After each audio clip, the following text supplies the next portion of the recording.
Aujourd'hui, j'avais envie de vous partager mes 10 astuces pour consommer moins en 2022. Coucou tout le monde, bon retour sur ma chaîne. Bonjour à toutes les nouvelles, bonjour à tous les nouveaux. Soyez la bienvenue au meilleur endroit où on parle de slow living, partage d'astuces et motivation. Quand je dis motivation, ça peut être motivation ménage, motivation cuisine, motivation organisation. Je veux que cette chaîne soit une chaîne où vous allez pouvoir vous inspirer. Et d'ailleurs, si vous voyez un truc qui vous inspire là-dedans, n'hésitez pas à l'utiliser et me mettre des questions en commentaire, comme ça je pourrais vous répondre, n'est-ce pas?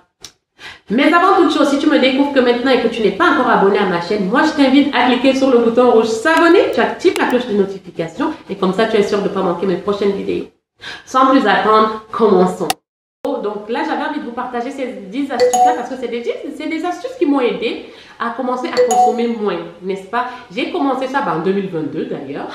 J'ai commencé ça en 2022, c'est pour ça que j'ai mis le titre les 10 astuces pour acheter moins en 2022. Souvent, on va avoir tendance à acheter pour combler un vide, pour combler un manque. Et après, on se rend très vite compte, quelques heures plus tard, dès qu'on a ce bien-là, ou ce vêtement, ou cette chaussure, on se rend compte que le vide, il est toujours là. Pourquoi le vide, il est toujours là? Parce qu'en fait, vous avez voulu le combler avec quelque chose qui est externe. Mais en fait, ce vide-là que vous ressentez, il faudrait que vous il est à l'intérieur.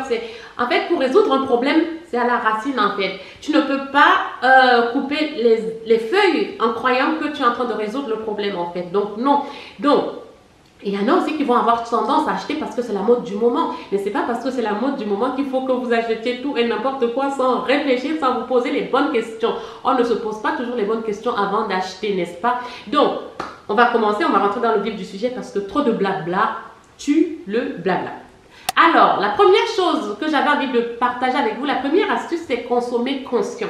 Consommer conscient, ça veut dire quoi en fait? C'est-à-dire, à chaque achat que je vais vouloir faire, je vais devoir me poser la question de son utilité. Donc, vous allez vous demander, pourquoi j'achète ça? Quelle va être son utilité? En ai-je vraiment besoin? C'est ça qui va vous permettre de consommer conscient, n'est-ce pas? La deuxième astuce que j'avais envie de partager avec vous, c'est faire le tri.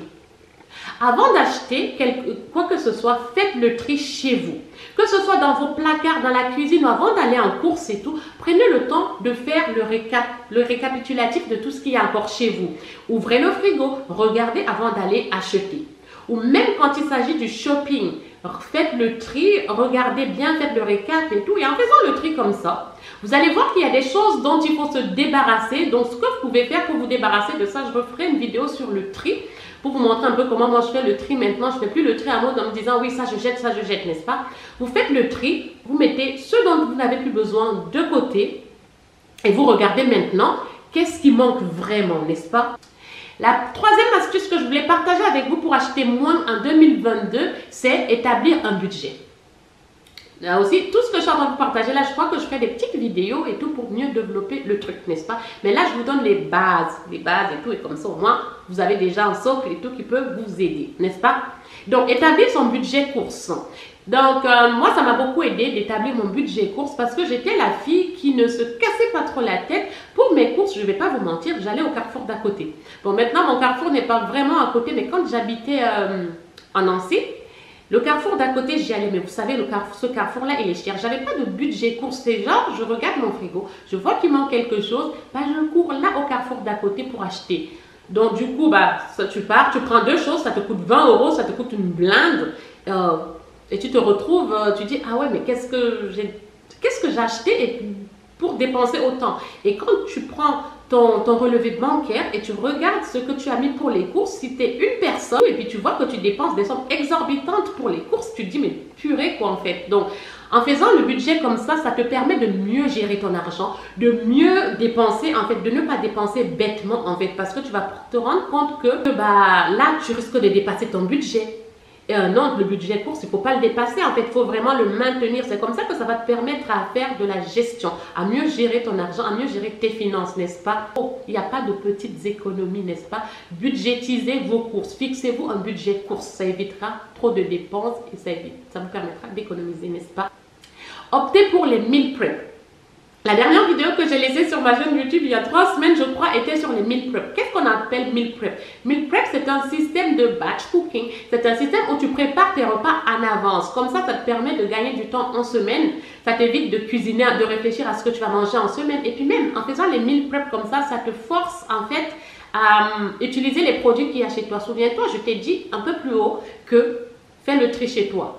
Donc, quand tu fais les meal prep comme ça te permet d'acheter en étant consciente que tu vas utiliser ce que tu es en train d'acheter. Tu achètes parce que tu sais que tu as des menus à faire. Tu as tel menu à faire, tel menu à faire, tel menu à faire. Ça te permet que ça évite le gaspillage. Ça te permet d'utiliser tout ce que tu as acheté. Ça vous permet de savoir exactement ce qu'il vous faut pour cuisiner tel plat ou tel plat ou tel plat. Donc ça, moi, comment je fais ça? Moi, je prépare à la fin du mois. Ce que je fais, c'est déjà, je fais mon budget. Dans ma tête, je fais mes meal prep en fait. Vous pouvez le faire, vous n'êtes pas obligé de le faire au mois en fait. Vous pouvez le faire à la semaine. Donc vous vous dites que moi, je préfère le faire au mois quand même. Comme ça, moi, je fais mes grosses courses parce que je sais que je fais mes grosses courses à la fin du mois. Donc du coup, je fais mon budget, je fais mes menus et comme ça, quand je vais en course et tout, je sais que je pars en course pour acheter tel truc pour tel menu, n'est-ce pas? Donc, ça permet vraiment d'être organisé et ça vous permet de savoir exactement ce que vous allez acheter, n'est-ce pas? Faites la liste des courses, voilà. Donc là, on est passé au meal prep. Du coup, là, c'est ce que je disais. Prenez l'habitude de faire une liste de courses. On a trop tendance à aller en course, à dire que les listes de courses, c'est pour les vieilles. Je plaide coupable. J'ai toujours dit ça. Je disais ça. Oh, mais les listes de courses, c'est pour les vieilles. Mais en fait, non, pas du tout. Quand vous faites la liste de courses et tout, vous l'avez faite chez vous. Vous avez bien évidemment regardé dans vos placards pour savoir ce qui vous reste et tout, ce qui vous manque et tout. Et en plus de ça, comme vous êtes de bonnes personnes et que vous avez bien suivi ma vidéo, vous avez vu au 4e point que pour acheter moins, il va falloir aussi que vous fassiez des meal prep, n'est-ce pas? Donc, comme vous avez fait vos meal prep, vous savez quel menu vous allez faire. Du coup, faire votre liste de courses sera en corrélation avec les meal prep, n'est-ce pas? Ce que vous pouvez aussi faire, c'est que quand vous voyez que vous avez encore pas mal de choses dans le frigo, faites vos meal prep en fonction de ce que vous avez dans le frigo. Donc, on revient sur ma liste de courses. Faites une liste de courses, ça vous évitera de dépenser à gauche, à droite, d'acheter parce que « Ah, mes yeux ont vu ça, je vais prendre ça, ah, ça a l'air bon. » Oui, voilà. Et partez en course le ventre rempli. Enfin, ne partez pas en course quand vous avez faim. Parce que quand vous allez en course, quand vous avez faim, ce qui se passe, c'est que vous allez acheter tout et n'importe quoi. Vous allez consommer des... Enfin, non quoi. Or que si vous faites votre liste de courses, en tenez-vous-en à ce qu'il y a dessus. Ça vous permet de vous... discipliner déjà et ça vous permet de ne pas dépasser aussi le budget. Faites la liste de courses, ce n'est pas pour les vieux. La liste de courses vous permet d'acheter conscient, d'acheter vraiment ce dont vous avez besoin, n'est-ce pas? La 6e astuce que je voulais partager avec vous, c'est opter pour le minimalisme. Dans le minimalisme, dans la sphère de votre vie que vous voulez, commencez surtout petit à petit parce que souvent les gens, quand ils vont se lancer dans le mode de vie minimaliste, ils vont se lancer tellement vite, ils vont vouloir devenir au stade minimaliste assez rapidement, mais du coup vous allez être très dégoûté. Du coup, c'est quoi le mode de vie minimaliste? En fait, on revient aux bases de la consommation. Parce qu'il faut savoir, vous le savez, que nous sommes dans une société de consommation, dans une société même de surconsommation. Nous surconsommons des choses dont on n'a même pas besoin. On les emmagasine là et on n'en a pas besoin, n'est-ce pas? Réfléchissez à chaque achat. En fait, quand vous êtes dans le mode de vie minimaliste, vous allez réfléchir, est-ce que vous avez besoin de ça? Est-ce que vous avez vraiment utilité de ça? Est-ce que vous allez l'utiliser? Donc, vous allez acheter par nécessité. Et vous allez vous entourer de moins de choses en fait. Et je vous ferai des vidéos plus tard et tout sur chacune des sphères que je suis en train de partager ici avec vous. Là, je vous donne juste les bases, n'est-ce pas? Donc, vous pouvez même dire que ce sera dans votre façon de consommer au niveau des vêtements, au niveau des chaussures. Vous pouvez dire que maintenant, vous n'allez plus emmagasiner autant de chaussures et tout. Vous allez juste acheter le nécessaire, n'est-ce pas? La 7e astuce que je voulais partager avec vous quand il s'agit de consommer moins en 2022, d'acheter moins en 2022, c'est penser à revendre ce que vous n'utilisez plus. Que ce soit les vêtements, les chaussures ou que ce soit même une table de chevet, bref.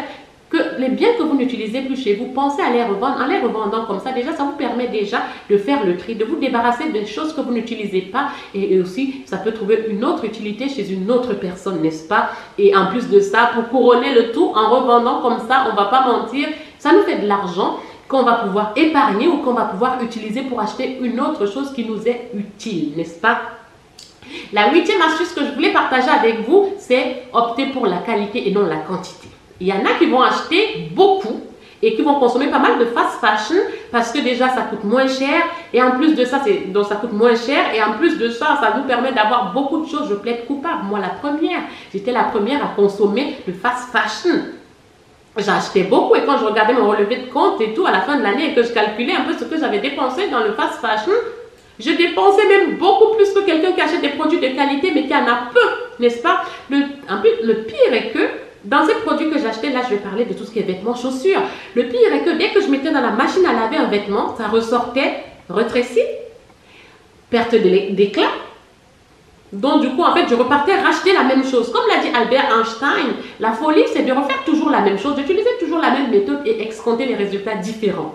Donc, moi, j'achetais toujours la même chose et à chaque fois, le résultat était toujours le même et à chaque fois, j'étais dégoûtée. Donc, maintenant, moi, ce que j'ai fait, c'est que je mets mon argent de côté, j'attends les soldes et je vais acheter. Ou alors, je vais dans des magasins qui ne sont, c'est pas de la qualité de fou, mais je fais en fonction de mon budget, en fonction de mes moyens. Donc, du coup, je vais dans des magasins qui proposent des vêtements déjà de qualité supérieure que ce que j'achetais avant, n'est-ce pas? Tout en me demandant, est-ce que j'ai vraiment besoin de ça? Vaut mieux acheter même 2 pantalons, avoir 2 pantalons, mais des pantalons de qualité parce que ça dure plus dans le temps et ça ne perd pas de son éclat quand vous le mettez à la machine à laver. On est d'accord ou pas? Donc, vaut mieux avoir peu, mais de bonne qualité que beaucoup de mauvaise qualité. Du coup, vous dépensez beaucoup plus, n'est-ce pas? Donc, la 9e astuce que je voulais partager avec vous, c'est consommer écologique. Je ne dis pas que je suis la fille la plus écologique au monde, mais petit à petit, depuis 2020, je me tends un peu plus vers ça.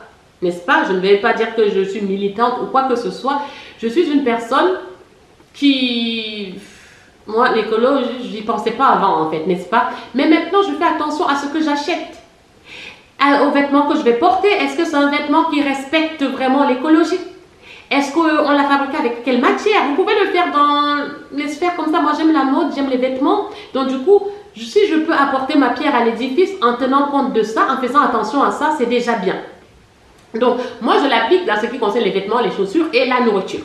Vous voyez? Donc, c'est ça pour moi, de mon côté, dans mon écologie, ça consiste en ça, n'est-ce pas? Au niveau de la matière du vêtement, au niveau du gaspillage, je fais attention à ce que j'achète. C'est quelle matière, n'est-ce pas? Où ça a été fabriqué, etc., etc. Si je peux consommer local, je consomme local. N'est-ce pas?